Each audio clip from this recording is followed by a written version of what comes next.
Chers amis, nous commençons une nouvelle série intitulée « À la gestion des réalités de la vie ».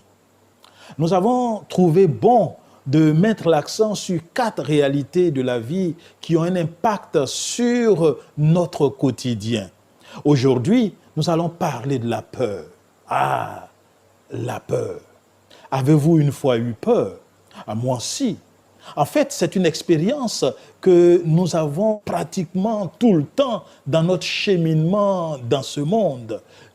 Tout le monde est certainement passé une fois par la peur et par l'inquiétude. Mais la grande question est comment est-ce que nous gérons cette traversée de la peur? Selon la majorité des dictionnaires que j'ai parcourus, il est dit que la peur est une émotion qui précède ce que notre esprit ou notre corps considère comme un danger ou une menace.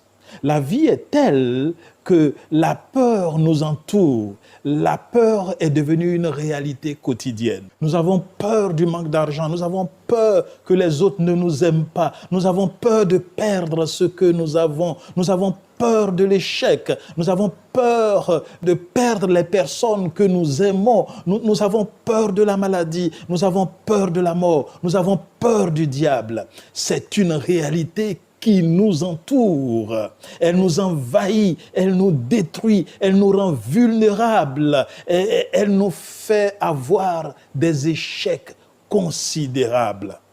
Mais en fait, savez-vous que la peur n'enlève pas la réalité? La peur, en fait, nous fait voir l'irréel. La peur nous fait voir ce qui n'existe pas. La peur efface la victoire. Et vous savez, l'une des raisons pour lesquelles la peur est si efficace, en fait, c'est parce qu'elle repose sur nous-mêmes. Et elle nous amène à être concentrés sur notre personne, sur nos faiblesses, sur notre vulnérabilité. Andrew Clément disait ceci: la peur n'a pas besoin de portes et de fenêtres. Elle fonctionne de l'intérieur. Parce qu'en fait, c'est nous qui avons peur. La peur est un problème répandu dans la société qui date depuis la création de l'humanité, en fait, depuis que le péché est entré dans le monde. Parce que jusque-là, les choses se passaient très bien. Il y avait une parfaite relation entre l'homme et son Dieu, entre l'homme et l'univers, entre l'homme et les animaux, et tout allait bien jusqu'à ce que le péché arrive. Et à partir de ce moment, les choses ont changé. Regardons un peu la réponse d'Adam à Dieu quand il est venu leur rendre visite après qu'ils aient désobéi à son ordre de ne pas manger de l'arbre de la connaissance du bien et du mal. Dans Genèse chapitre 3, verset 10, il répondit: « J'ai entendu ta voix dans le jardin, j'ai eu peur parce que je suis nu et je me suis caché. » Oui, j'ai eu peur.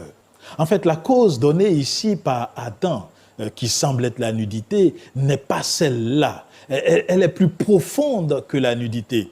Adam avait peur des conséquences causées par leur péché, puisqu'en fait, ils avaient commencé par voir déjà ces conséquences-là par l'état qu'ils avaient commencé par voir changer sur eux.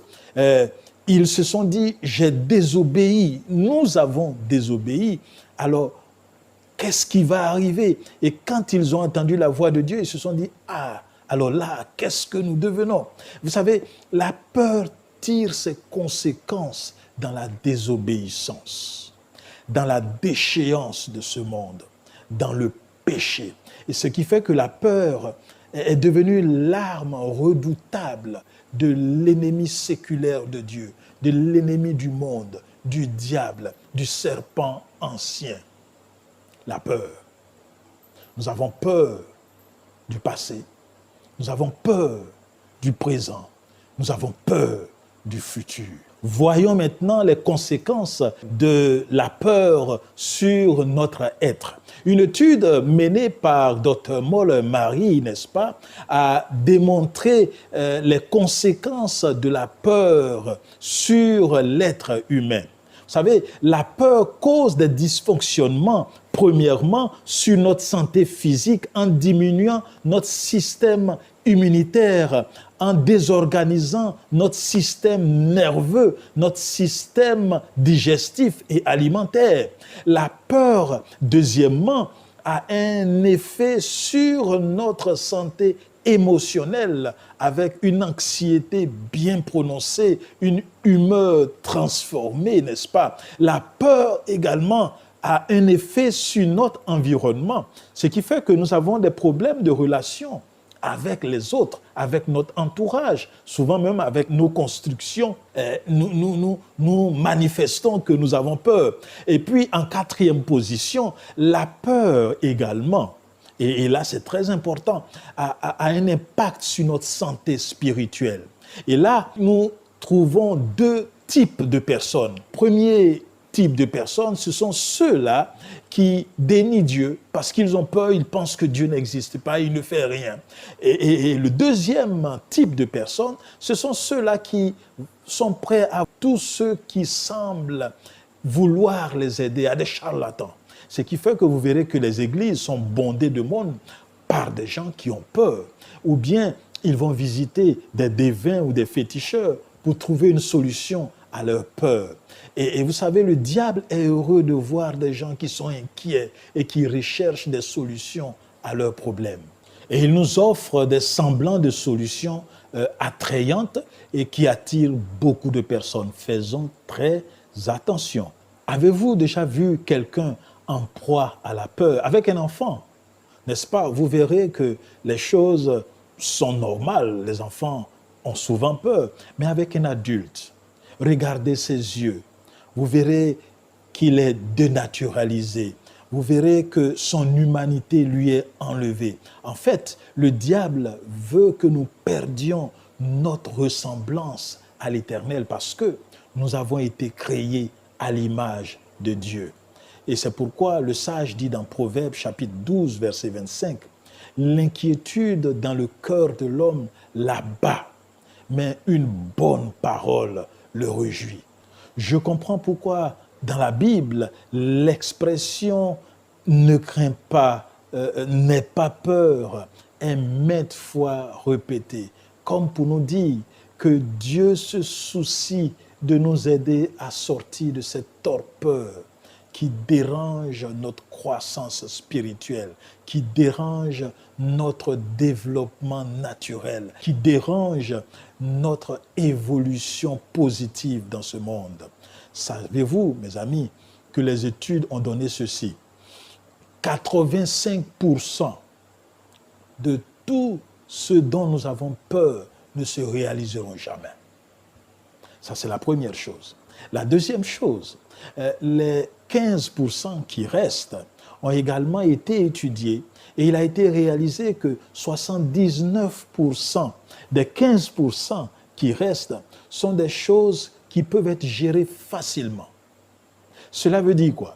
Qu'environ 97% de tout ce qui tourne autour de la peur peut être géré et facile à traverser. Donc, nous avons peur en général pour des choses que nous pouvons gérer. Alors, les autres 3% qui restent, Dieu s'en charge. C'est pourquoi Rich Dendley disait ceci, « La peur a une grande ombre, mais elle-même est petite. » Et donc, nous l'amplifions alors qu'elle est très petite. Dieu donc nous donne le remède pour faire face à la peur. Dans Ésaïe chapitre 41, verset 10, il a fait cette belle déclaration que j'aime bien. Ne crains rien. D'ailleurs, le mot « ne crains rien » tire ses racines dans le même mot qui parle de la peur, n'est-ce pas? Et comme pour dire, n'aie pas peur, ne crains rien, car je suis avec toi. Ne promène pas des regards inquiets, car je suis ton Dieu. Je te fortifie, je viens à ton secours, je te soutiens de ma droite triomphante.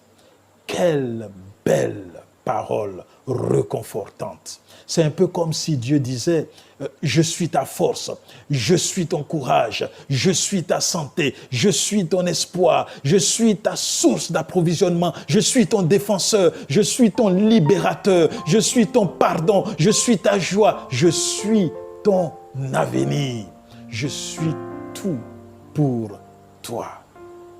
Alors, n'allez pas ailleurs. Tournez votre regard vers lui. L'apôtre Pierre l'a si bien énuméré dans 1 Pierre chapitre 5 verset 7 en disant « Déchargez-vous sur lui de tous vos soucis, car lui-même prend soin de vous. » Et c'est vrai, la peur peut être réelle, mais nous servons un Dieu puissant. D'ailleurs, qui a envoyé son Fils, Jésus-Christ, pour remporter la victoire sur cet ennemi. Et cette victoire remportée à la croix de Golgotha nous donne la puissance de faire face à la peur. En nous tournant vers le Christ qui a remporté la victoire, en nous tournant vers le Dieu qui nous invite à nous décharger sur lui de tous nos soucis, nous remporterons certainement la victoire sur la peur. Je ne sais pas ce que tu traverses dans ta vie aujourd'hui. Je ne sais pas les inquiétudes qui te hantent, toi qui m'écoutes. Je ne sais pas les ténèbres que tu traverses. Je ne sais pas les forces autour de toi qui te font peur aujourd'hui. Mais sache que Dieu est capable de t'enlever la peur. Dieu est capable de remporter de grandes victoires en toi et autour de toi. Dieu est capable de te donner la paix dont tu as besoin. L'incertitude, qui est la mère de la peur, te sera enlevée et sera remplacée par la certitude, qui est la mère de l'optimisme. Et Dieu te le donnera. Tu seras heureux. Alors, je t'invite à tourner ton regard vers lui, à tourner ton être vers lui, et tu auras une vie meilleure. La prochaine fois, nous parlerons d'une autre réalité de la vie qui a un impact également sur nous. Il s'agit de la maladie. Alors soyez nombreux à nous suivre comme d'habitude. Merci et à bientôt.